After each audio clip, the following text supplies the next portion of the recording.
সব মিলিয়ে দারুল হুদা ইসলামিক ইউনিভার্সিটির ফারেগিন ছাত্র তাদের তৈরি করা সংগঠন হাদিয়া, সেই হাদিয়ার পক্ষ থেকে এখানে রয়েছেন মনসুর ভাই।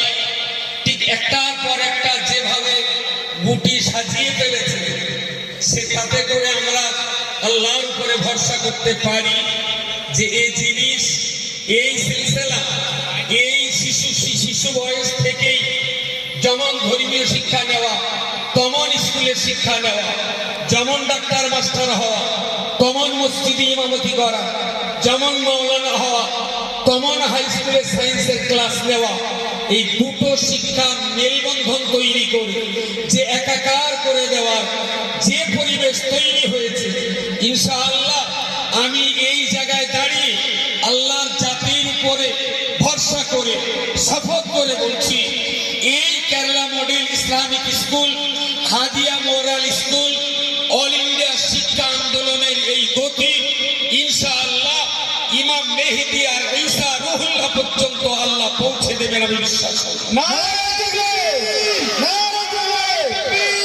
সুতরাং কাজ করতে গেলে বিরাট টাকা লাগে, আমার তা মনে হয় না। কাজ করতে গেলে বিরাট যে লক্ষ লক্ষ জনগণ লাগে, আমার তা মনে হয়নি। আমার মনে হয়েছে কাজ করতে গেলে একটা নিষ্কলুষ ইচ্ছা শক্তি, পবিত্র অন্তর দরকার। ভালো একটা মন থাকলে, ভালো ইচ্ছা শক্তি থাকলে, ভালো চাহিদা থাকলে টাকা পয়সা ছাড়াই অনেক কিছু করা যায়, অনেক কিছু করা যায়। এতটা মডেলের বাচ্চা কিছু কম বেশি 200 স্কুলের বাচ্চা আজকে এখানে পারফরমেন্স করেছে। একটা স্কুল বলতে পারবে না আমি তাদের 10 টাকা দিচ্ছি, আমি যেই দিকে বলতে পারি কোন স্কুলকে আমি টাকা দিই, আর টাকা দিয়ে কাজ করার পক্ষে আমি না।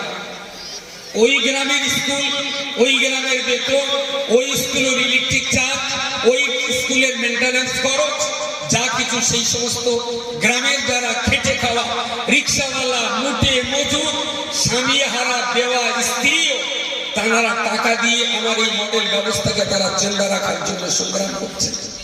আমি স্যালুট জানাই গ্রামের সেই সমস্ত আম জনসাধারণ। আমি শেষ কথা বলছি, খেয়ে না খেয়ে দাঁতে দড়ি দিয়ে শীতের কম্বলের অভাব হোক, খাবার গোষ্ঠের অভাব হোক, ঘরের চালে পানি পড়ুক, দিনের বেলা ঘরের ভিতরে রৌদ্র আর বৃষ্টি পড়ুক, যত গরিবতা, যত অভাব, যত অনটন, যত কষ্ট যাই হোক না কেন, শপথ গ্রহণ করুন বেঁচে থেকে খেয়ে না খেয়ে যদি বাচ্চাদেরকে লেখাপড়া শিখাতে পারি, তবেই জানবেন জীবন খাতার প্রতি পাতায় লিখে যাব আলপনা, আমার লেখা কইবে কথা যেদিন আমি থাকবো না। প্রত্যেকটা বাপের জীবন জিন্দেগি সার্থক হবে যদি তার সন্তানকে লেখাপড়া শিখিয়ে তিনি কবরে যেতে পারেন। এর চাইতে বড় আনন্দের কথা কিছু হতে পারে না। কত ইট ভাটা, কত জলকর, কত টাকা, কত অ্যাকাউন্ট, কত জমি, কত ফ্ল্যাট, কি রেখে আপনি মরছেন আমার দেখার কোনো দরকার নেই। আপনার বাচ্চাটাকে কতটা শিক্ষা দিতে পেরেছেন, এটাই হলো বিবেচ্য বিষয়।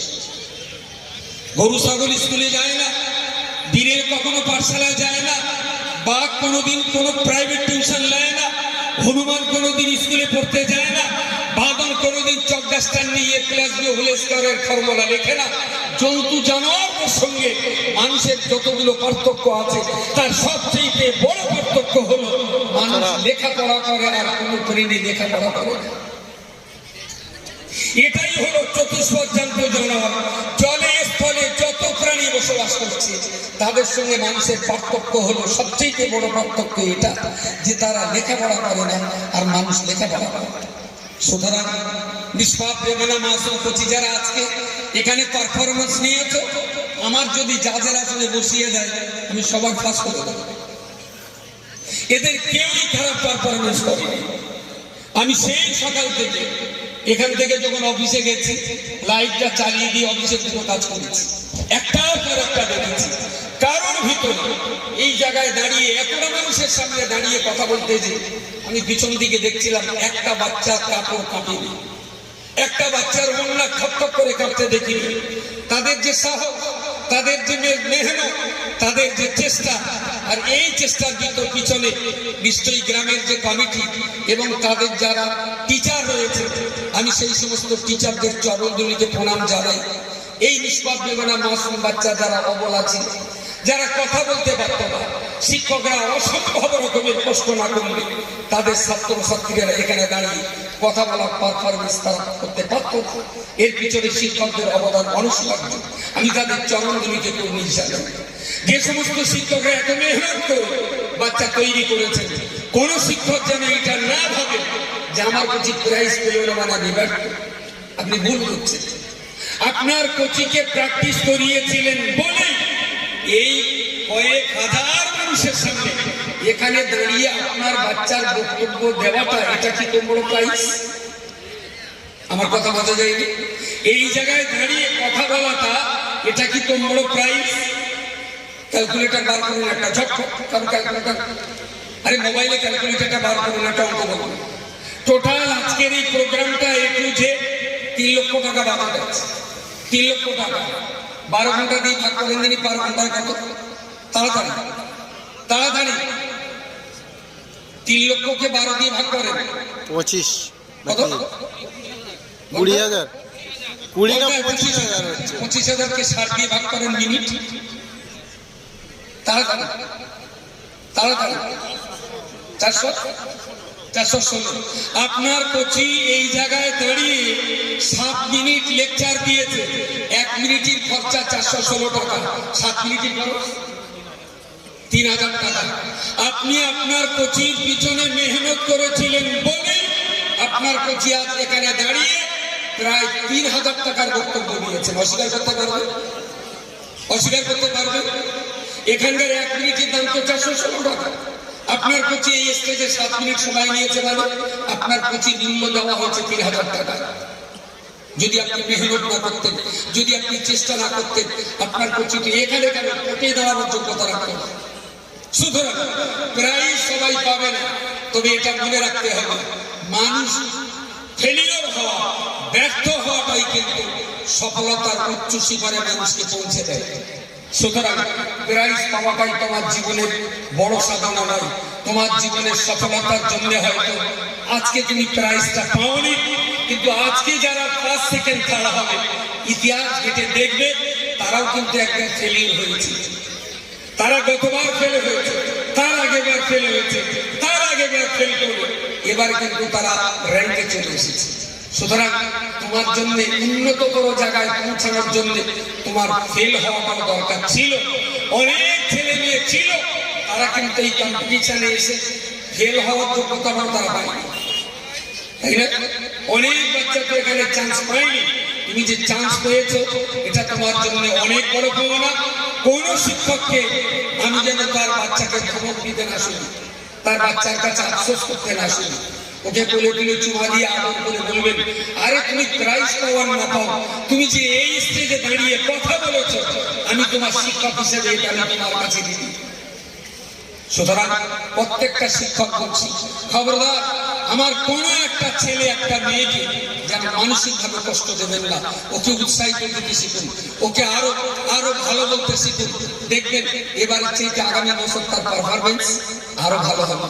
মাস্টার যে কটা আছে এক্সামিনার, ওদের মাথা নেড়া হয়ে যাবে, এত কানের পাশ দিয়ে যাচ্ছে। আমি গিয়েছিলাম কলেজের রুমে, যেখানে ওই এইগুলো যেখানে তৈরি হচ্ছিল। আচ্ছা, প্রাইজ তো দেওয়া হয়ে গেছে, এখন দেখানোর কোনো অসুবিধা নেই। আচ্ছা দেখুন এই তৈরিটা কেমন মনে হচ্ছে, এই একটা যেমন আছে। আচ্ছা এই জামাটা দেখেন, এই জামাটা একে একবারও মনে হচ্ছে যারা কাগজ, একবারও মনে হচ্ছে কেউ তো এটা বাড়ি থেকে তৈরি করে আনিনি, এটা ওরা ওখানে বসে বসেই তৈরি করেছে। এটা কি জানো? ও চন্দ্রযান। তাহলে এরাও বিজ্ঞান নিয়ে চিন্তা ভাবনা না করলে আর চন্দ্রযান তৈরি করার স্বপ্ন দেখতে পারি না। আচ্ছা এটা কি মনে হয় যারা দোকান থেকে কিনে দিয়ে এসেছে? সব দোকানে বসেই তৈরি করা। এখন যারা মাস্টাররা এদের নাম্বার দিচ্ছে, তাদেরও মাথা ঠিক রাখা কঠিন হয়ে গেছে। বনন্দিনী মনে হচ্ছে না গোলাপ ফুলটা সম্ভবত বোধহয় গত কাল পরশু ফুটে বেরিয়েছে। তুলনা করা যায়? এই যে পরিস্থিতিগুলো, এগুলো কেউ তো বাড়ি থেকে তৈরি করে আনে। তাই প্রভাব কিন্তু, মেধা কিন্তু ওদের ভিতরে আছে, প্রজ্ঞা কিন্তু ওদের ভিতরে আছে। শুধু দরজা খুলে একটু উন্মুক্ত করে দিলেই ওরা কিন্তু টকবক করে ফিরবে। সুতরাং কতক্ষণ টাইম, কতক্ষণ সময়? 1 ঘন্টা সময়ের ভিতরে এটা তৈরি করেছে। আচ্ছা, আপনি ভাবতে পারেন কতটা ব্রেন খাটিয়ে কি সুন্দর মাপে মাপে করে এটা তৈরি করতে হয়েছে। সুতরাং মেধা, প্রজ্ঞা, ভাবনা, চিন্তা, বিরাট শক্তি তাদের ভিতরে সুপ্ত আছে। একটু যদি আমরা তাদের দরজাটা খুলে দিতে পারি, তাদের সেই সুপ্ত মেধাকে যদি আমরা প্রকাশ্যে আনতে পারি, ইনশাআল্লাহ এরা একদিন কলমের জোরে আমার এই জাতির হিন্দু সম্মানকে এরা ফিরিয়ে দেওয়ার লড়াই সংগ্রামের সৈনিক তৈরি হবে। আমি সর্বশেষ যারা আজকের পরীক্ষক, এক্সামিনার যারা আছেন, ওনারা রেজাল্ট ঘোষণা করবেন।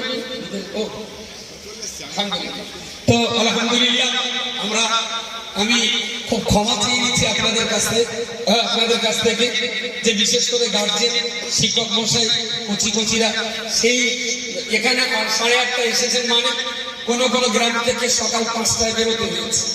তার মানে তার বাচ্চাকে গোসল করতে হয়েছে ভোর 4টে, 4:30 সময়। আমি খবর নিয়ে দেখেছি। সুতরাং আপনাদের কোচিদের নিয়ে আপনাদের যে উৎসাহ, আপনাদের যে উদ্দীপনা, আমি আপনাদেরকে অন্তরের অন্তঃস্থল থেকে শ্রদ্ধা নিবেদন করছি। আমার এই কোচিগুলো মানুষ তৈরি করে, তবে যদি আমি আর আপনি মরতে পারি, আমাদের মরণটাও সার্থক হবে। সুতরাং আমি কোচিরে প্রতিদিন গোশ খাবার পক্ষে আমি না। সে কত গোশ খেলো, কত দুধ খেলো, কত মাছ খেলো, কত দামি ফ্ল্যাটে ছিল, তার চাইতে অনেক বড় কথা যদি তাকে আপনি লেখাপড়াটা ভালো শেখাতে পারেন। পার ডে ওর খাওয়া দাওয়ার প্রতি যদি 100 টাকা বাজেট থাকে, আমি বলছি আপনার কোচিকে মানুষ করার জন্য, লেখাপড়া শেখার জন্য 300 টাকা বাজেট থাকে, তাহলে আপনার কোচিটা একদিন মাথা উঁচু করে দাঁড়াতে পারবে। আলহামদুলিল্লাহ আমাদের আনিসুর রহমান ভাই একেবারেই তার বুকের উপরই এই প্রোগ্রাম সকালে এসেছিলেন। আমি তখন তার দেরিনি, কোনো কিছুই দেরিনি। আমি বলেছিলাম আপনাকে আবার আসতে হবে। উনি এসেছেন সবকিছুর আগে। আনিসুর ভাইকে একটু ফুল আর যেটা করতে হয় একেবারে সামনে চলে আসে, একদম সামনে। আমরা অত্যন্ত আনন্দিত, অত্যন্ত আপ্লুত যে